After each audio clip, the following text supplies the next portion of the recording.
enabler ng kamangmangan, yung mga ang sumasagot na diskarte na lang, wag na daw diploma. Kung diskarte na lang pala at wag na palang kumuha ng diploma, sana lahat ng nasa squatters area mayayaman. Dapat maraming mahirap, dapat maraming hindi sikat, dapat maraming walang kapangyarihan para lahat ng kailangan ko at gusto ko papunta sa bulsa ko. Money, power, fame. So yung ilang piraso, mga tao na nakakaakyat sa ganyang parte ng lipunan, they try their best as much as possible to keep everyone in line. Sino yung mga nanggagago sa Pilipinas? Sama mo na rin pati business field. Napakadami niyan. Yung mga influencer, pinipilit ang mga tao na kumbinsihin na magnegosyo kahit hindi naman pang negosyo. Kasi ang gusto nila, yung pera ng mga tao, ipasok sa bulsa nila kasi mag-greedy pigs ang maraming mga negosyante. Halos lahat ng mga tao magkakakuntsaba. At when you don't play ball with those people up top, you will be bad. Sabi nga nila, di ba, tatsulok? Yung tatsulok sa ilalim, lahat nag-aaway-aaway. Pag akyat mo, magkakabati lang pala sila sa taas. Inuunggoy lang yun nasa ilalim.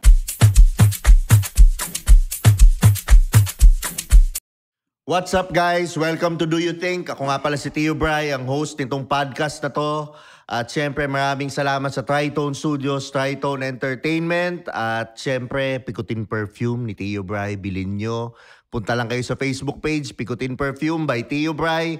At syempre kung natutuwa ka naman dito sa self-development, mag-subscribe ka dito sa channel na to. Help me reach 100,000 subscribers. At syempre kung gusto mo naman sa kotse, makinig, mag-follow ka naman sa Spotify. Pwede mo nang i-rate yung podcast doon para makatulong naman sa algorithm. At syempre napaka-special ng araw na ito. Dahil ito na yung nire-request nyo. Ito na yung... para sa akin, isa to sa mga dream episode na gagawin ko dito sa Do You Think? Siyempre, without further ado, gusto ko na ipakilala sa inyo ang idol nyo, full of wisdom na lalaki, isa siya sa mga mabuti kong kaibigan, siyempre si Chai Chester. Yan. Salamat sa pag-imbita sa akin, brother. Yan, siyempre. Basta ikaw, bro. Kamusta ka ngayon? Kamusta ang Project 1M? Project 1M umuusad. Maganda usad ngayon. Medyo nag-stall kami ng kaperaso bandang June and July dahil tumaas ang presyo ng karne at the same time, medyo nag-uulan itong mga nakaraan. Pero we are now at 600,000 pesos and approximately somewhere north of siguro around November matatapos na Project 1M. Pero ano yung nag-motivate sa'yo, bro, na simulan yung Project 1M? What triggered? Kasi to be honest, okay na ang buhay mo eh. Pero what triggered you to do that? Ako okay ang buhay. Pero yung mga kapwa-tao ko hindi. Hindi ko matiis, brother. Na ang nakikita mo sa social media, kaliwat ka ng panluloko ng mga kapwa. Tapos nangangako sila na payayamanin ka daw. Ang hindi naman totoo. At nagkakaproblema tayo kasi karamihan sa kanila niloloko lang ng mga social media influencer. Pati religion, niloloko na rin sa panahon niya yun eh. So ako naman, alang-alang sa pag-ibig sa kapwa-tao, bibigay ko na lang ng libre. Kasi hindi naman ganun kakomplikado, brother eh. 3 pillars ng Project 1M. Tatalinuhan mo ng gusto, tatrabahuhin mo ng gusto, pag-iipunan mo ng gusto, hanggang makarating ka sa buhay na pangarap mo. Okay. So pinapakita mong kahit walang-wala ka kung paano umangat dun sa mga Pilipino, no? Totoo. You mentioned pag-ibig sa kapwa. What happened? Ano yung nangyari sa'yo? Bakit ganun yung concern mo sa mga tao sa nakikita ko, bro? When you don't have a family of your own, wala kang anak, wala kang asawa, wala kang kadugo na tinuturing na kapamilya, you have too much love to give. Marami kang pag-ibig na gusto mong ibigay. Ang problema, kapag konti lang yung mga taong nasa paligid mo, madadali ka ng mga linta. Yung mga taong ang gusto lang, ipakinabangan ka na wala namang pakinabang pabalik. Okay lang yun. Ang problema, pag sumobra dami ng linta sa paligid mo, mauubos ka. At okay lang sa akin na tumulong sa kapwa-tao kahit sa mga linta. Pero ang pinaka-importante sa akin, gusto kong makita yung buhay ng kapwa-tao kung umalagwa. Okay. Kasi when you have everything, pag nakuha mo na lahat ng kailangan mo sa buhay, hindi naman lahat ng gusto. Kasi kahit ano pang mangyari, hindi mo makukuha lahat ng gusto mo. Pero pag nakuha mo na lahat ng kailangan mo sa buhay, meron kang bahay, meron kang sasakyan, meron kang pubong sa ibaba ng ulo mo, meron kang damit, may pagkain ka, tapos mag-isa ka lang, What's next? Hindi naman ako interesado sa konsepto ng kayabangan dahil masyado na ako matanda para dyan. Ang interest ko ngayon, when you get to that part of your life, napakaramdam mo, nakuha mo na lahat ng bagay na kailangan mo, kahit hindi lahat ng gusto mo, nasa iyo na. Ang interest mo na makita naman yung kapwa-tao mo na umahalagwa. Hindi mo matiis yun, brother.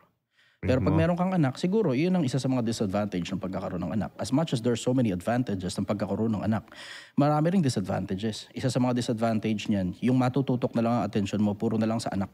Puro na lang sa anak. Puro na lang sa asawa. Mismo. Yung maliit na circle na tinatawag mo na pamilya, minsan hanggang doon na lang yung pag-ibig mo eh. Pero pag wala kang ganun, ikakalat mo ngayon yung pag-ibig mo to as many people as possible. So yung sinasabi mong pinaglolo ko ng mga influencer ang Pilipinas. Influencer nga lang ba? Ang naglolo ko aside sa relihiyon. Sige, relihiyon pa. Sino-sino yung mga nanggagago sa Pilipinas? Sama mo na rin pati business field. Okay. Napakadami niyan, brother. Napakadami niyan. Sobrang dami ng niloloko sa business field. Ngayon, yung mga influencer, pinipilit ang mga tao na kumbinsihin na magnegosyo kahit hindi naman pang negosyo yung mga tao. Hindi man lang uriin kung ito bang tao na to pang empleyado lang o pwedeng pang negosyo. Basta para sa kanila, dapat lahat magnegosyo. Bakit? Kasi ang gusto nila, yung pera ng mga tao ipasok sa bulsa nila kasi nga greedy pigs ang maraming mga negosyante. At alam naman ng napakaraming tao yan. Ito ang problema, naloloko pa rin sila kasi wala halos maraming nagsasalita tungkol dyan. Halos lahat tayong nasa business field, tahimik tungkol sa kaululan ng mga kasama nating mga negosyante rin. Sabi mo sa akin kanina, nag-uusap tayo lagi, rigged ang sistema. Ano yung sistemang sinasabi mong rigged? Yung Isa-isahin natin lahat ngayon. Yung basic three. Okay. Money, power, fame. Hindi build ang tao para dyan. So yung iilang piraso ng mga tao na nakakaakyat sa ganyang parte ng lipunan, they try their best as much as possible to keep everyone in line. Dapat maraming mahirap. Dapat maraming hindi sikat. Dapat maraming walang kapangyarihan para lahat ng kailangan ko at gusto ko papunta sa bulsa ko. So talagang meron talaga nagkokontrol sa mundo natin, no? I don't think it is centralized. I think it is decentralized. Kahit sino pwedeng umangat sa ganong panig ng lipunan. Ang problema, when you get to that part, halos lahat ng mga tao magkakakuntsaba. At when you don't play ball with those people up top, you will be banned. Yun nga yun. Hindi lang banned. Swerte pa yung ban. Alam mo ba yung kasunod? Sabi nga nila, di ba, tatsulok? Yung tatsulok sa ilalim, lahat nag-aaway-away. I will say, you will be neutralized. You know what I mean, bro. Pag akyat mo, magkakabati lang pala sila sa taas. Inuunggoy lang yun nasa ilalim. Magtutropa pala. Yun yung ano eh. Magtutropa pala. What's your definition of the Matrix? Hindi ko sigurado kung anong general definition ng Matrix. Pero nakita ko yung Matrix na movie. Doon lang naman nagsimula yung pangalang Matrix doon sa Matrix na movie. Diba? Pero I don't think this life is actually the reality that we should be living in. Sabi ng MIT, there's that 50% chance na itong buhay na to, simulation. 50%. And that's too big of a number para sa akin. Totoo. Kasi 1-2% possibility, that's already too big. So ibig sabihin, meron palang possibility na simulation lang tong buhay na to. And MIT is saying that this life is 50% simulation. There's a big possibility that this life is just a simulation at hindi ito yung totoong buhay. Gaya ng sabi ni Pablo sa mga mayayaman, upang kayo'y makapanangan sa buhay na tunay na buhay. Pansinin mo, yung mga patay hindi bumabalik. At merong sinasabing nagmumulto. Pero kung ikaw yung magulang mo, hindi ka ba magpaparamdam sa mga anak mo kapag kamatay mo? Mismo. Diba? Totoo. Sa dami ng mga kaibigan ko na pumanaw, ni isa sa kanila, walang bumalik para sabihin sa akin kung anong meron sa kabila kahit pinag-usapan na namin yun. Sa tingin mo, bro, bakit mahirap ang Pilipinas? Because of too many factors. Hindi mo maaya-attribute yan sa isang factor lang, brother. There's just too many factors to consider. We have time. Isa-isa. Isa yung kamangmangan. Ang mga tao hindi nagsisipag-aral. Isa yung kamangmangan, isama mo pa yung mga enabler ng kamangmangan, yung mga putang inang sumasagot na diskarte na lang, wag na daw diploma. Kung diskarte na lang pala at wag na palang kumuha ng diploma, sana lahat ng nasa squatters area mayayaman. Bakit? Ang general majority na nasa squatters area walang diploma. Kung ang gateway at ang passage pala para yumaman ka at maging successful ka sa buhay, dapat wala kang diploma dahil parang ang dating kahihiyan pa sa'yo. Pag may diploma ka, sana lahat ng nasa squatters area mayayaman. Hindi naman ganun eh. Diba? So you have to check with reality. O ngayon, there's kamangmangan, there's enabler ng kamangmangan, tapos meron ding kultura na ipapasa mula sa mga magulang papunta sa mga anak. Yung kultura na lahat ng bagay para sa anak, para sa anak, para sa anak, para sa anak. Tapos walang titira para sa sarili. Totoo. Tapos pag tumanda ngayon sila, lahat ng ibinigay nila sa anak nila, sisingilin nila pabalik, ang tawag utang na loob.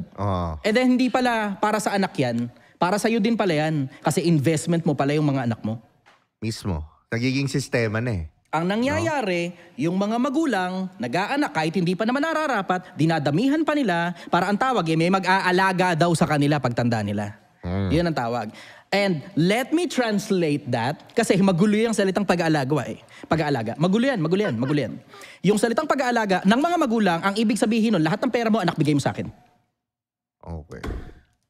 So yun pag hindi mo ako binibigyan ng gusto ko at sapat para sa gusto ko, hindi lang sa pangangailangan, wala kang utang na loob. Yun. Ang Pilipino mahilig din sa utang na loob eh. Aha. So you mean to say on kahit foreign mga countries? politiko. Sinabi mo. Ako kasi ang tingin ko, minement nilang tanga ang Pilipino eh.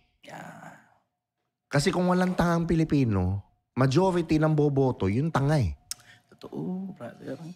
At ang pinakamadaling paraan para panatilihin mong tanga ang mga tao, bigyan mo ng pera. Huwag mo nang pagtrabahuhin. Bigyan mo ng pera, bigyan mo ng load, sustentuhan mo. And once their lives gets comfortable enough sa pagtanggap ng pera galing sa mga putang inang politiko, they will throw their dreams out of the window. Di ba? Napakadaling maging politiko. Pero mas mahirap maging tapat na tao. Totoo.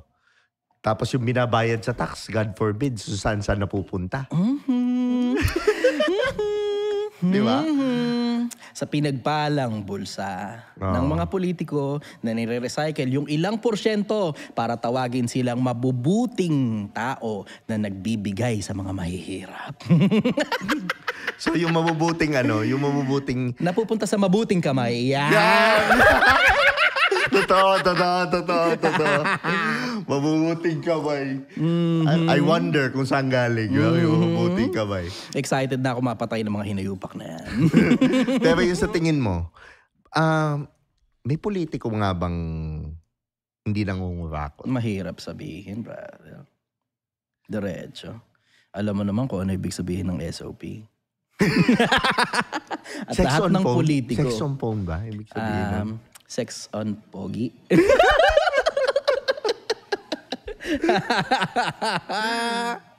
Pero kasi mahirap talagang tumanggi sa pera eh. You agree, bro?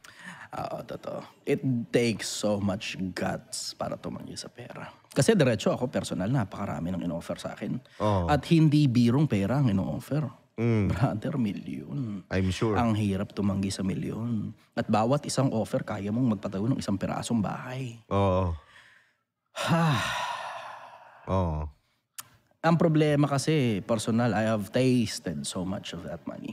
And it is outstandingly addicting. Natanggal ko na sa sistema, swerte ako. Kasi may mga iba, hindi talaga nila matanggal sa sistema hanggang kamatayan yung pagtanggap ng maruming pera. It is outstandingly addicting, brother. Take it from me. It is outstandingly addicting. So sa tingin mo, ang is money everything? Yeah. Money, power, fame, sabi daw nila. Pero I beg to disagree. Sabi nila yun daw definition ng success. Money, power, fame. Yes. Yun ang ina-advertise nila. Oo. When you look at reality in general, si Chester Bennington, Linkin Park, he has money. He is outstandingly famous worldwide. And he also had this outstanding level of influence towards people, which you can convert as, you can say it is power. So meron siyang money, meron siyang power, meron siyang fame. Ngayon, kinakain na siya ng lupa. Nagpakamatay. See?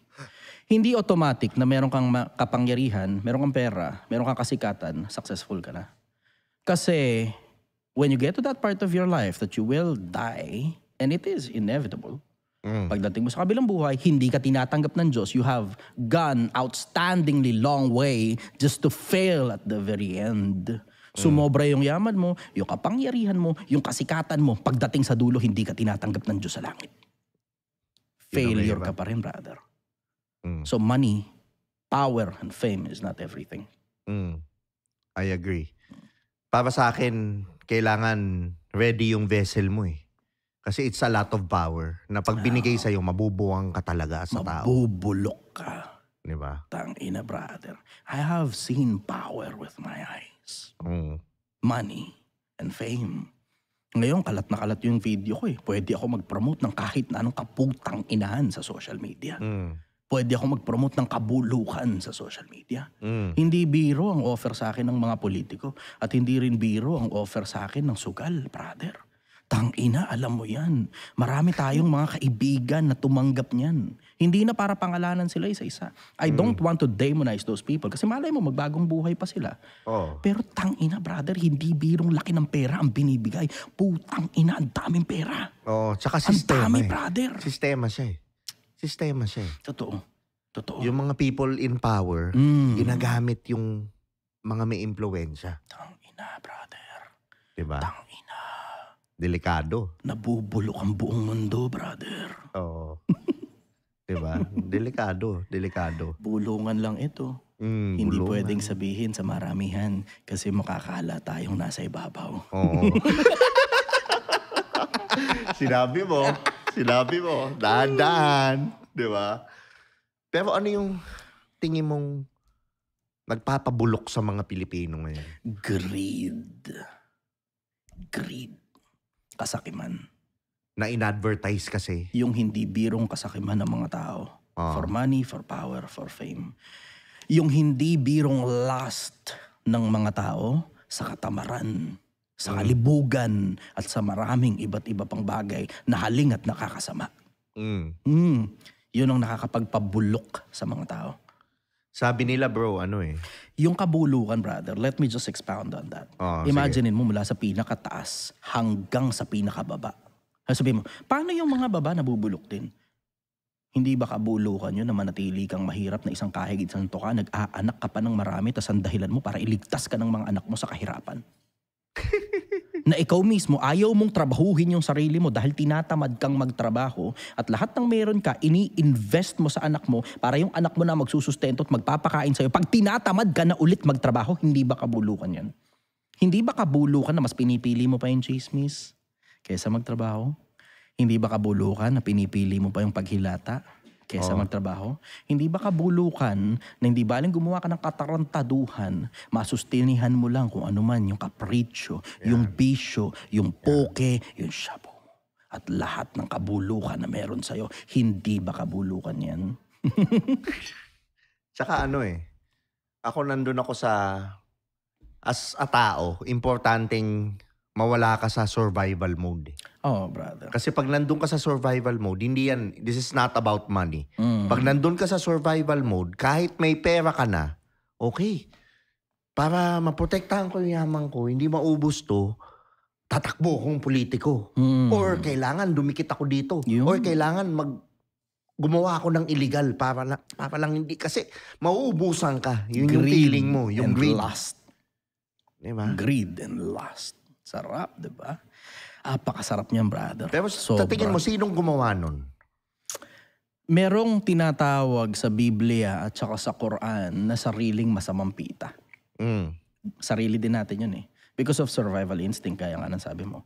Survival instinct yun eh. Hindi mo gustong maghirap ka, hindi mo rin gusto maghirap ang mga anak mo. So I think it is within us as well. Yan nga lang, nagkakaproblema, lahat ng bagay na sobra masama. Lahat ng sobra masama. May mga influencer nga, sumobrang gwapo, pumangit. Meron niya ako kilala, pangit, gumawa po, pumangit uli. Di ba? Di ba? Di ba? Pero, sa tingin mo, sabi nga nila, di ba, parang ang isang tao, parang hindi niya malamang nakakulong siya. Bigyan mo ng entertainment, bigyan mo ng sugal, Roman bigyan mo Empire, ng ano. Send them entertainment. Di ba? Sa tingin mo ba wala na ang Roman Empire ngayon? They have converted it into religion. And they're now converting it into politicians, into artists, into influencers. Hanggang ngayon, ganun pa rin. Sodoma at Ehipto. Yung ano nga daw yung mga influencers, artista, athletes, ang ka-equivalent niyan, gladiator, performer, di ba? Para hindi mahuli yung gobyerno, bigyan mo ng, dito yung tingin nila. Diversionary tactic. Diba? Ganyan ko nakikita ang politika in general. Kapag ka na-in trouble na at napupunta na sa spotlight, magkaroon ng malaking balita, nagkaroon ng patayan sa kung saan man lugar. Diyan itutok ang balita. Nasunog ang isang lugar sa kung saan man. Diyan itutok ang balita. Kaya pag merong mga ganong kalalaking mga balita, tinitignan ko kung ano tinatakpan Ganon ko tinitignan ng mundo Actually. Tinitignan ko kung ano tinatakpan. Alam mo yan, brother. Alam mo yan. Di ba nga kay Didi, ang naisip ko kagad doon na panood ko parang, ano kayang ginawang kasalanan nitong matindi? Bakit siya in-expose? Di ba? Hindi yan, feeling ko, hindi yan dahil Hindi sa siya yung ginawa behind niyang kasalanan. Tingin ko, may kasalanan siya. Meron pero, siya kasalanan. Understood. Oo. Oo. Pero i-spotlight mo yung ganun kalaki? Oo. Hindi, may tinatakpan yan. May tinatakpan. Hindi, tsaka may tinatakpan yan. Tsaka ano yung ginawa niyang kasalanan? Para siya yung... Siya yung maging Ano fall yung hindi guy. niya sinunod? Fall guy. Oo. Yes. Para parusahan siya ng ganun. Fall guy yan. Fall guy. Alam mo naman yun, brother. When you get big enough, you have to make sure that all grounds are covered and there are no loose ends. Ganun kasimple yun. Para sa akin, pinaka-matrix na bansa. Well, not really necessarily pinaka-matrix, pero Isa sa pinaka. bentang-benta sa propaganda. Pilipinas I will say in general, third world country. Kasi kadalasan, kinokopy lang naman sa first world yun Kung ano yung nangyayari. Kung ano yung technology, kinokopy lang ng galing sa first world, papunta sa third world. Ganon lang naman yun So, Perfect nahuhuli example tayo. di ba? Yun nga yung kagandahan kapag nasa third world ka. Hindi naintindihan ng maraming tao yan Akala nila lahat ng third world country hindi maganda Pag nasa third world country ka, lahat ng mga bagay na nasa first world country, pag dinala mo sa third world country, alam mo sasabog yan. Kasi kumanin na yun dun Yun naman, naalala mo yung Uber, diba? Oo, Uber was replaced here in the Philippines. Pero at the same time, ganun pa rin yung ride-hailing app. In general, nandito pa rin yung ride-hailing app. Nanggaling yan sa first world country. Nung dinala dito sa Pilipinas, sumabog. Tapos ngayon, nagkaanak na. Depende na lang ngayon sa adaptability ng mga negosyante. Ngayon, ang pinakauso ngayon, hindi na masyado yung ride-hailing app na parang katulad ng Uber na taxi o na kotse. Diba? Ang pinakauso na ngayon, yung angkas. Grab na na motor. Yun ang pinakauso ngayon So adaptability. Kung ano yung nakita mo sa first world country, ilagay mo sa third world country, i-adapt mo para gumana. Kasi madalas sa pagkakataon, pag kinuha mo lang yan dito, nilagay mo dito, blunt, madalas hindi yan lalapat. Para lumapat, adaptability. Yan ang sikreto. Sarap, no? Pero ano yung dito sa Pilipinas? Tindero lang ako ng sinigang. Naka-apron ka pa nga Naka-apron ka kasi pa. kakatapos, magsisimula pala kami magtinda ng sinigang. Pagkatapos nito. Mga manggagawa lang kami. Mahirap Simple lang po manggagawa. kami, ordinaryong taong bayan. Pero ano yung pinakamalaking propaganda sa Pilipinas sa tingin mo? Sa ngayon, there's just too many. Hindi mo na masabi kung ano yung pinakamalaki. Pero marami Ano yung major? Sige, isa. Politika, brother. Pinag-aaway-away yung mga taong bayan, no? Impeachment. Isa sa pinakamalalaki, I will say. Marami talaga. There's just too many. Hindi mo na masabi kung ano yung pinakamalaki. Kasi sabay-sabay halos lumalabas kaliwat kanan Kaliwat kanan Alam mo, in general naman kasi ang propaganda, hindi naman kasi masama yan Diba? Ang propaganda, palarayan, kumbaga. Palara. Ito yung candy, ito yung balot na palara. O ngayon, ito ngayon niya para ma-deliver mo sa mga tao at bilhin nila. That's propaganda for me. Packaging, no? Packaging yun Diba? Ganun lang naman yun para tanggapin ng tao. Hindi ko alam kung ano pinakamalaking propaganda ngayon, pero lagi na merong bago. Pa-advise mo pa ba mga tao manood ng balita? Oo, ma-advise ko pa rin ng mga tao na manood ng balita. Kasi marami ka makukuha dyan current events, kung ano nangyayari sa paligid di ba? You just have to do your own research. Na alam mo na in every big news, laging merong tinatakpan. Pero alam mo rin naman at the same time that you can just consider it as a form of entertainment. Yung mga bagay na palagay mo, hindi ka naman maapektuhan personally. Pero ang pinaka-primary talaga dapat na pinagtutuunan mo ng pansin, yung sarili mo. Kasi ang problema, may mga tao natatakot sa mga balita sa paligid without considering na hindi ka naman personal na apektado niyan at yung buhay mo at ng mga anak mo ang kailangan mong asikasuhin at hindi ang putang inang malalaking balita galing sa gobyerno. You just consider it as a form of entertainment until such time that it is your time to vote. Nandun ngayon ang kapangyarihan mo bilang ordinaryong taong bayan. Pag bumoto ka na ngayon, andyan ang kapangyarihan mo. Pero all the other days, you can just consider it as a form of entertainment. At tsara, hindi yan ang main course. Ang main course, yung sarili mong buhay, ayusin mo. May pag-asa pa ba na mawala ang corruption? I don't think so. Kasi kahit sa spiritual world, corrupt Kahit sa spiritual world isipin mo gano'ng karaming anghel yung lumaban sa Diyos, diba? Nababasa yan sa Biblia. Gano'ng karaming jinn ang meron, nababasa naman sa Quran yan. Oh. Diba?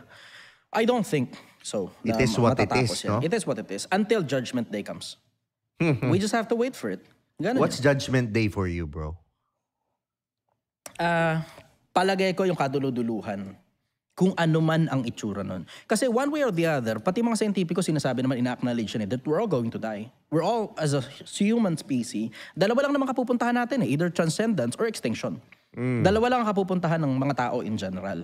Yun nga yung dahilan kung bakit si Elon Musk pinipilit na multiplanetary dapat ang species na sangkatauhan Kaya pinipilit niyang pumunta ng Mars kasi in case doon may mangyari sa mundo, at least meron tayong backup planet.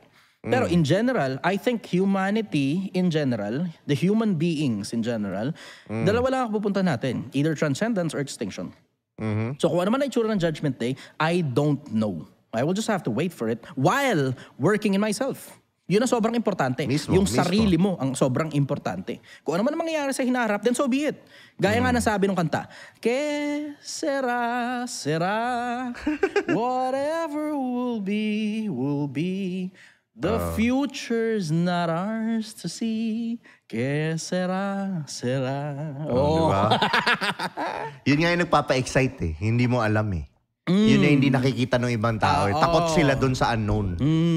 Pero yung sa unknown, akin, ayusin mo na lang yung sariling mong buhay so you will not have fear of the unknown kasi you can do something about the future. What you do today will be a reflection of your future. Mismo. Kung ano man ang Present tinatrabaho moment. mo ngayon, yun ngayon yung magiging kinabukasan mo. Kung ano mga desisyonan mo ngayon, apektado dyan yung susunod na buwan mo, susunod na taon mo, susunod na 10 taon mo. Alam mo, hindi naman ganun kahirap na umalagwa sa buhay, brother. I have learned so many things throughout my life. Ang isa sa mga pinaka naintindihan ko, nakakapagod lang. Pero hindi ganun kahirap umalagwa sa buhay. Trabaho ka ng gusto. Galingan mo ng gusto. Ang hirap kasi sa mga tao, hindi nila ginagalingan Tumatrabaho naman. Nag-overtime pa nga Pero hindi ginagalingan. Sapat lang para sumweldo lang sila, bayad pati overtime. Pero kung lalaliman mo lang sana, ang sikreto ng pagdami ng pera nasa paglalim Ang sikreto ng pangarap mo nasa paglalim. Laliman mo doon sa bagay na ginagawa mo. Ano ginagawa mo? Construction worker? Good. Kaya mong malagwa sa pagiging construction worker. Mula doon sa pagiging pion, kasi ako naging pion ako Construction worker, tagahalo ng semento, tagabuhat ng hollow block. Minsan pa nang hanap buhay ko yun Hindi nga lang ako nagkaroon ng skill kasi nalipat ako ng ibang industriya. Pero nakita ko yung mga may skill. Binabayaran sila ng mas mahal kaysa sa laborer. Mismo. Tapos, yung mga may skill, paglipas ng panahon, kabisado na nila yung ginagawa nila, dumami ngayon yung skill nila, nagiging contractor sila. Tapos, kapag naging contractor ka pala, malaki posibilidad, yayaman ka kasi malalaking pera na pinahawakan mo dyan. Huwag ka lang tanga, huwag ka lang gago na inuubos mo sa kapritsyo yung pera mo, pinambababae mo, diba? Pinasusugal mo, pinangiinom mo. Basta ayusin mo lang ang kalkuladas mo, ayusin mo lang yung ginagawa mo, ayusin mo pati pakikipag-usap mo at kung hindi mo mapapalindigan yung pinag-usapan ninyo, matuto kang makipag-usap at makipag-rebargain. Di ba? Matuto kang makipag-ayos ng pakikipag-usap kasi karamihan sa mga tao, sira sa salita nila. Sa iyong mga salita, matitindig ka. At sa iyong mga salita, mabubuwal ka. Pag matino kang magsalita, pag maayos kang magsalita at pag maayos kang kausap, malayo ang mararating mo sa buhay. Gaya nga ng sabi ko, nito nakaraan magkausap kami ni Awit Brother, sabi ko sa kanya, ang katapatan ka ako malayo mararating. Pag tapat na tao ka, kahit laway mo, pwede mong isanla. Mismo. Loyalty talaga no? Ako, to be honest, ito yun doon ko na-appreciate yung demonyo eh. Ang mga demonyo, dinuduraan sila sa mukha, ginajudge, inaano, di ba? I'm not saying pro ako sa kanila, pero Maraming na-appreciate ko yung loyalty. Maraming salamat sa pag-appreciate sa akin. Di ba yung loyalty? Loyal sila sa path nila. Totoo. Dito lang ako madilim. Totoo. Dito ako, loyal ako dito. Hindi ako magsasubscribe kay Jesus Christ. Loyal ako dito. Eh yung mga Loyalty. nagsasubscribe sa yung nasa light daw sila. Ang dami Hindi mo yan. maintindihan. Ano ka ba talaga? Itim, Napakadami puti. yan. Napakadami niyan. Di ba? Kasi Ang sila sarap naghahasik kaya silang nun. lagim eh. Ang sarap kaya nun, brother. Diba? Nagpapanggap kang mabuting tao. Ang sarap nun, brother. Napakasarap nun. Wolf in sheep's clothing, no? Napakasarap nun, brother. Sobra. Nagpapanggap kang mabuting tao. Sobra. Ang daming ganun. Nakaka-addict yung ganong pakiramdam. Hanggang sa mismong sarili mo, madaya mo na. Kasi naniniwala ka na sa sarili mong kasinungalingan.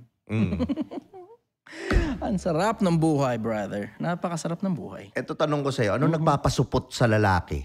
Sa Pilipinong lalaki ngayon?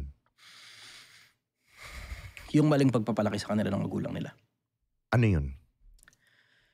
Sobrang comfort, Mhm. sobrang pera, sobrang aircon, yan.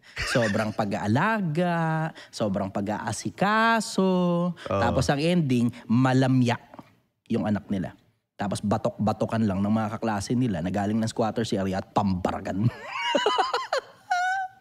Oh, maling pagpapalaki ng magulang, brother. Maling pagpapalaki ng magulang. Sabi nga ni Francisco Balagtas, yung pagpapalaki daw ng mga magulang na wala sa hulog, karaniway hubad. Wala talaga itutumba sa mga taong laki sa kalsada. 'Di ba? Yung mga pambaragan natin ng mga tropa sa kalsada. Napakarami niyan eh. Pero tingnan mo, pansinin mo, yung mga no offense ano. Pero maraming nasa private school, pag pinasok mo sa public school, ang laking adjustment sa kanila. Totoo. Swerte nga ako eh. Napagparehas yun eh. Swerte ako eh. Galing ng private, nilagay akong public. Binalik ng private, binalik ng public. Binalik ng private, binalik ng public. Swerte. Sinuwerte talaga ako. Nakita ko yung pinagkaiba ng dalawa. Tapos nakaka-adapt ako sa magkabilang mundo. Strategic yung pagkakapalaki sa akin. Swerte ako. Sobra. Sobrang laking swerte ko. Swerte ang tawag ko doon. Dahil wala naman akong control doon eh. Hindi ko tinrabaho yun. Wala akong control doon. Ang tawag ko doon, swerte. Swerte lang talaga. So anong pinagkaiba doon? Nakita mo yung polarity ng public and private? Nung nasa public ako, nasa private kasi ako galing eh, diba? Elementary mula grade 1 hanggang grade 3, private school ako, Catholic school. Tapos, nilipat ako grade 4 hanggang grade 6, gumraduate ako public school. Puta brad, batok-batokan ako sa public school. Galing akong private, tapos pinasok ako ng public. Puta, pambaragan dun, brother. Tapos pag late ka pa nag-enroll, ay putang ina, yung mga repeater kasama mo. Lakas mambabatok ng mga yun. Tapos maliit na bata lang ako. O de syempre, batok-batokan talaga ako. Tapos eventually, matututunan mo na lang din kung paano pumalag eh. Yung isang kaklase ko nun, na batok-batokan ako dati, yung alam mo yung nag-iinit na lang talaga yung ulo ko, sinapak ko sa mukha. Tapos pagkatapos nun, hindi naman ako nanalo sa suntukan dahil maliit nga ako. Pero pagkatapos nun, hindi niya na ako binubuli. Yun na natutunan ko. Mismo. Pagka pala pumapalag ka, hindi ka bubulihin kasi alam ng bully masakit. Oo. Yun lang talaga yun Yun talaga yun eh. Masakit. Ako yun yung sa bata ko eh. Hindi ako lumaban never. Kasi ang turo ng magulang ko, hindi, huwag kang lalaban, huwag kang masama yan. Ang buhay in general, brother, aapihin ka kung maaari. Mismo. Tatarantaduhin ka kung maaari. If they can get away with any crime with you involved in it, they will try their best para ikaw mismo biktima. Ang mundo bibiktimahin ka talaga pag malamya ka, brother. Diretsahan, ang mundo bibiktimahin ka pag malamya ka. Kung ako ang putang ng tarantado, nakita mo, biniktima pa ako eh. Nakita mo yun, ninakawan ako 150,000, di ba? Nakita mo mga tao yun, ninakawan ako ng 150,000. Oo. Ayun, nakasampa pa rin yung kaso hanggang ngayon. Pero ano masasabi mo dun sa mga taong pabiktim sa buhay? Okay yun. Valid naman yun eh. Diba? Valid naman yun eh. Pero ang tanong dyan, anong gagawin ko? Anong gagawin mo? Ano gusto mong gawin habang buhay ka na lang ganyan? Asikasuhin mo na kung ano ba yung dahilan kung bakit ka nabiktima, move on ka na kagad, kilos ka na kagad, trabahuhin mo na kagad para kung ano man yung nawala sa'yo, mabalik mo pa. Kung hindi mo na mababalik, o edi gumawa ka na ng iba. There is something called sunk cost fallacy. Kung tawagin nila. Sunk cost fallacy. Ang konsepto nun, masyado ka nang maraming na-invest sa isang bagay, hindi mo na mapakawalan. Minsan, hindi lang yan pera, minsan emotion pa. Hindi mo na mapakawalan. O, diba? Sakit. Ouch. Alright. Ang sakit, brother. Nadali ako ng ganyan sunk cost fallacy. Ako rin naman. Ako din. Alam mo yan. Brother. So, sunk cost fallacy ang konsepto nun. Masyado ka nang maraming na-involved na emotion sa isang konsepto. Tapos, hindi ka na makamove on. Kailangan mong maintindihan na lahat ng bagay na nawala sa'yo, baka pwede pa. Baka hindi na. Pero gumawa ka na ng bago sa buhay mo. Kumilos ka na ng bago. Kasi minsan yung dilim ng nakaraan, kailangan mo lang tapalan ng bagong liwanag para hindi mo na makita yung dilim na nakaraan. At every now and then, sumisiwang pa rin yung dilim na yan. Pero tapal lang ng tapal, tapal lang ng tapal, tapal lang ng tapal. Tingnan mo, ngayon, kaliwat ka na ng award ko galing sa kung saan saang award-giving body. Diba? O ngayon, ang dami ngayon natatapalan ng mga bagay na in the past ko. Ako rin naman, marami rin naman akong ganyan. Marami rin tumarantado sa akin. Marami rin gumagor sa akin. Diba? Alam mo na kung magkano nawala ako nung nakaraan lang diba? See? Lahat tayo tinatarantado ng mga tao. Lahat tayo ginagago ng mga tao. Lahat tayo, one way or the other, pinaglalaruan ng mundo. Hanggang kailan ka magpapanatiling lugmok. Kung pwede mo namang asikasuhin ang buhay mo at ayusin ang sarili mo so you can get up straight out of that darkness and in to the good life. Mismo. Ang sarap-sarap ng buhay, brother. Masarap ang buhay para sa mga taong tumatrabaho. Laging miserable ang buhay para sa mga taong tinitignan lang yung kamiserablehan ng buhay. This cup is either half empty or half full. Pero hindi na siya half. Tinitignan ko pa rin dito na meron pa rin konting tubig na nandito. Na makakapagpatanggal pa rin ng konting uhaw ko. Kaysa tignan ko pa, nakawawa naman ako dahil wala ng tubig. Pengi pa nga ako. Diba? Yun ang ano nun Pero sa tingin mo ngayon, ano yung kailangang i-improve ng mga lalaki ngayon para mas maka-attract sila ng better things in life and better relationships, bro? Sa akin, tangina, wag mo na i-attract. Trabahuin mo na lang. Diretso na lang, trabahuin mo na. Kung ano man yung gusto mo, kung sino. Ano yung tatabahuin nila? Kung ano yung gusto mo, kung sino yung gusto mo. Yun eksakto. Expound. Gusto mo ng magandang bahay, trabaho ka ng gusto, galingan mo ng gusto, empleyado ka, papromote ka, mas maraming pera pag napopromote ka. Paano ma-promote? Dalawa. Una, gagalingan mo sa trabaho. Dapat sobrang galing mo sa trabaho, kinikilala kang isa sa pinakamagagaling sa kumpanya dun sa bagay na ginagawa mo. Pinaka ka, no? Pangalawa, tropahin mo boss mo kasi kahit gaano ka kagaling, pag hindi ka gusto ng boss mo, sinong gustong mag-promote sa kaaway ng boss mo? Ikaw man yung boss, gusto mong pa-promote yung sarili mo kapag kakaaway mo yung boss mo. Diba? Dun sa dalawang bagay na yun, alam mong malaki chance mo na ma-promote. It's not guaranteed, pero you can always try. Kung hindi man gagana sa isang kumpanya, lipat. Kung hindi man gagana sa isang kumpanya, lipat uli. Ganun lang naman yun O tapos, dadami kayo ng pera mo. Pag dumami pera mo, mag-ipon ka ng husto. Huwag kang tanga para ubusin ang pera mo. Na-promote ka na rin lang naman. Dumami na rin lang naman ang pera mo. In-overtimean mo na rin lang naman. Ipinasyal mo pa yung pera. Namamasyal pa kayo. Kasama yung jowa mo. Kasama yung anak Panay mo. ang heartbeat mo. Oo. Abutang ina mo. Oo naman ako. Hayop ka talaga. Kapricho, brother, ako kumakatay sa mga tao. Diretsahan, kapricho talaga ako kumakatay sa mga tao Consumerism, no? Oo. Okay, sige. Gusto mo ng kapricho? Ipunin mo pera mo. Tignan mo, mas malalaking kapricho makukuha mo sa buhay. Gusto mo ng bahay? Trabahuhin mo. Gusto mo ng kotse? Trabahuhin mo. Gusto mo ng maayos na asawa? Maayos na pamilya? Trabahuhin mo lahat. Lahat ng gusto mo. Merong malaking posibilidad na makuha mo pag tinatrabaho mo. Versus, kawawa naman ako. Hindi gagana yan, brother. Victim mentality. Hindi gagana yan. Pero ikaw, one of your videos, hindi pa tayo magkakilala, nakita ko na wala kang magulang, wala kang...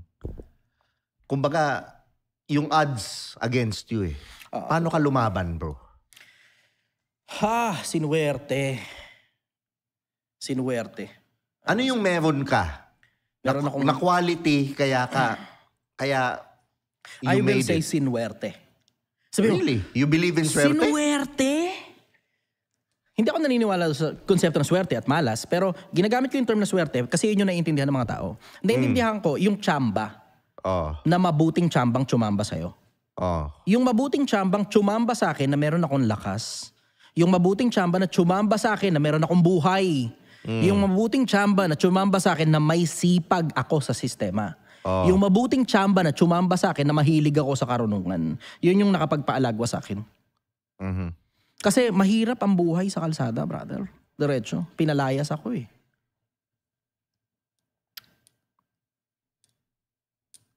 What's that one trait na pag binago ng mga lalaki ngayon, 80% ng mga problema nila, kumbaga parang 80-20, alam mo yung ganung na pag binago nila to, malaki yung epekto sa buhay nila. Tanggalin mo kamangmangan sa sistema. Karunungan ay pinakapangulong bagay sa lahat ng piliin mo, unawa. Pag hindi biro ang talino mo, alam mo rin kung paano pakikilusin yung sarili mo sang-ayon sa kung ano man ang gusto mong mangyari sa buhay. Pag inalis mo ang katangahan sa sistema, malayo ang mararating mo bilang tao.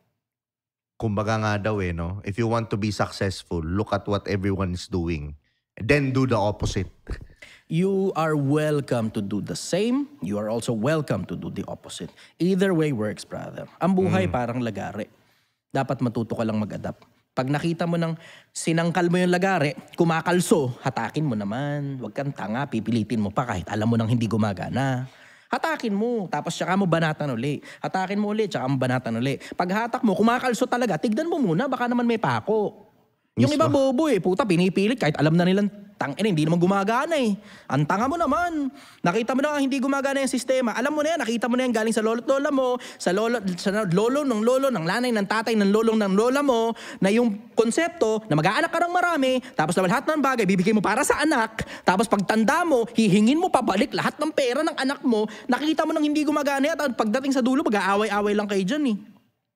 Nakita mo nang hindi gumagana yan galing sa iba. Pinilit mo pa rin. Tinangahan mo pa rin. Binobohan mo pa rin. Yung nakita mo ng putang inang hindi nga gumagana. Oh. Ang gumagana, mag-ipon ka. Hindi lang para sa anak mo, kundi para sa sarili mo. Dahil tatanda ka. Pagtanda mo, wag kang umasa. Nahahandle ka ng anak mo at lahat ng kapritsyo mo ipapalamon sa'yo ng mga anak mo. Dahil may mga anak nga, derechahan, wala talagang utang na loob. Mismo. Antigas ng ulo mo puta. Oo. Di ba? Yun talaga Ano yung toxic Filipino trait na pumapatay sa Pilipino, bro? Yung insurance, yung mga anak. That toxic trait is being passed from generation to generation. Ayaw mag-ipon ng mga magulang para sa sarili nilang katandaan. Tangina, common sense naman, di ba? Magkakaroon ng pamilya ang anak mo. Ikaw nga nagkaroon ng pamilya, di mo naman naisip na yung mga magulang mo dati, nilaglag mo rin naman. Di ba? So ano mangyayari? Possibility is, ilalaglag ka rin ng mga anak mo paglipas ng panahon at mag-aasawa at mag-aanak na sila. Bubukod na yan sa'yo. Hindi yun dahil hindi ka mahal bilang magulang, kundi dahil ang priority na ng mga taong may anak, yung anak nila, kung paano mo pin-priority yung mga anak mo, ganun din nila ipa-priority yung mga anak nila at mawawala ka sa equation. Yes, Isa sir. sa mga toxic Filipino traits, yung ginagawang insurance yung anak at ayaw mag-ipon ng mga magulang at sinasabing yung mga anak na daw ika ang mag-aalaga sa kanila. Tangina. Diba? Tama yun Kasi ang Pilipino, andyan yung utang na loob. Andyan yung Understood sa utang na people loob. pleaser, no? You agree? Totoo. Alam mo, there's some truth that we should please people, especially our parents. Lalo na kung mabuting magulang naman sila. Oo naman. Understood na yun. Yung konsepto ng utang na loob. Pero as much as there's that concept ng utang na loob, habang bata ka pa, trabahuhin mo muna yung sarili mo habang wala pang sakit ang magulang mo. Huwag ka mo nang bigay ng lahat ng meron ka papunta sa magulang mo. Ang tawag dyan tulong, hindi tulong yan. Ang tawag dyan sustento. Sustento para saan? Sustento para sa kapritsyo. Sustento para sa katamaran. Kung tinatamad ang magulang magtrabaho, bata pa naman sila, 40 pa lang, ayaw lang talaga magtrabaho, tinatamad lang, then sustento para sa katamaran yan. Kung nagtatrabaho naman ang magulang mo, tapos kinakapos daw, samantalang ng mga bata kayo, hindi naman kinakapos. Pero lumaki naman yung sweldo nila dahil tumaas naman ang minimum. Then, that sustento para sa kapritsyo. Nauubos ang pera nila para sa kapritsyo. Bakit? Kasi nung mga bata kayo, ginagastusan kayo ng mga magulang nyo. Ngayong malalaki na kayo at may mga trabaho na kayo, hindi na kayo ginagastusan. So, dapat sumasapat na yung pera kung para sa kanila lang naman. So ano ngayon nangyayari? Ano nangyayari? Kumakapritsyo na sila. Paano kapritsyo? Wala kang bla bla, wala na kaming makain. Paano walang makain? Pag nag-adobong kangkong ka, gasino lang, wala pa namang 100, kaya mo nang pakainin 3, 4 na tao, hindi kasama bigas. Sama mo bigas, siguro mga 50 o 60 pesos, 1 kilo na yun, mapapakain mo na yung buong pamilya. So 160, 200 pesos, kaya mo nang pakainin 2 beses isang araw. Dagdag ka pa ng another 50 o 100, 300 pesos, kaya mo nang pakainin yung buong pamilya 3 beses isang araw. Diba? Kaya na yun adobong kangkong. Diba? O tapos susunod na araw, magsitaw ka naman. Susunod na araw, magkalabasa ka naman. Diba? Maggulay ka. Gusto mo, karne-karne ka pa, anluho mo. Tapos gusto mo, masarap ang pagkain. Tangina, okay lang yan kung para kang patabaing baboy na ang gusto mo na lang, gamamatay ka, kumain ng kumain. Pero kung gusto mo kumalagaw ang buhay mo, pati mga anak mo, kung ano ang puno, siya ang bunga, dapat matuto ka magtipid. Kung maikli ang kumot, matutong mamaluktot. Ang gusto ng mga tao, pupulitin yung kumot. Kaya nangyayari tuloy, yung mga anak nila, hinaharabas nila sa pera hanggang mapunit na lang yung relasyon nila. Tamo? Diba? Hindi naman ganun kakomplikado yan Pero nagiging komplikado yan sa isip ng mga tao pag hindi ka kasi nagmamasid. Hindi ka nagmamasid Hindi mo tinitignan yung mga tao sa paligid mo. Ang importante lang sa'yo, mapakain yung mga anak mo, mapadala sila sa isang institusyon, ang tawag eskwelahan, tas alsabahala na lang kung ano mangyari sa kanila doon. Sana matuto sila ng mga bagay na hindi mo natutunan nung bata ka. Pero kung magmamasid ka lang sa lagsana, nung mga unang panahon, wala namang konsepto ng eskwelahan Diba? Ang mga tao, information is just being passed down from one mouth to another. And if you're going to ask the right set of questions, you will get the right set of answers. If you're not asking questions, then you will stay dumb and stupid. Hindi ka nagtatanong Diba? Andyan naman andyan yung barangay kapitan ninyo, makakausap mo. Paano ka ba yumaman? Diba? Yung mga tao na yan, may pera yung mga yan Ngayon, syempre, understood na yun, nasa politika, diba? Blah blah shit. Pero merong paraan para umalagwa yung mga politiko na yan bago sila nakatakbo sa politika. Hindi yan basta na lang mahirap na mahirap, basta na lang kumandidato nang wala namang kapondo-pondo ni piso. Hindi ganun. May pera sila. May bumakap sa kanila. Understood na yun. Pero meron din silang sariling hanap buhay bago sila binakapan ng kung sino man. Mismo. Meron sila sariling hanap buhay. Tanong mo na. Ulitin ko, tanong mo na. Andyan naman ako para sa'yo. Andyan naman ako. Libre lang, di ba? Libre lang. Kahit hindi ka bibili ng kahit na ano. Dahil wala naman akong binibenta bukod doon sa sinigang na baka. Pag nag-live ako, magtanong ka ngayon sa akin. Di ba? Kahit nasan ka pang parte ng mundo, sagutin kita. Tapat lang yung pagsagot. Hindi kita pagsisinungalingan. Dahil wala naman akong binibenta. Dahil lang para magsinungaling ako sa'yo. Diba? Kung gusto mo pa, pwede kang pamumiyahe, papunta sa sinigang na baka kung malapit ka lang naman. Pero kung napakalayo mo, wag na, PM mo na lang ako. Nagre-reply naman ako, medyo matagal nga lang kasi puno yung inbox ko. Totoo. Diba? Pero anong final message mo sa mga nanonood ngayon na para ma-improve ang buhay nila, maabot nila mga pangarap nila?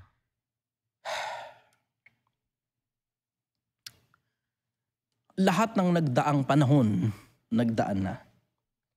At sa lahat ng panahon na nagdaan, napakarami ng tao yung nauna. Magtanong ka sa mga nauna. Hindi na importante kung buhay pa sila o patay na sila, may mga isinulat na ang mga tao.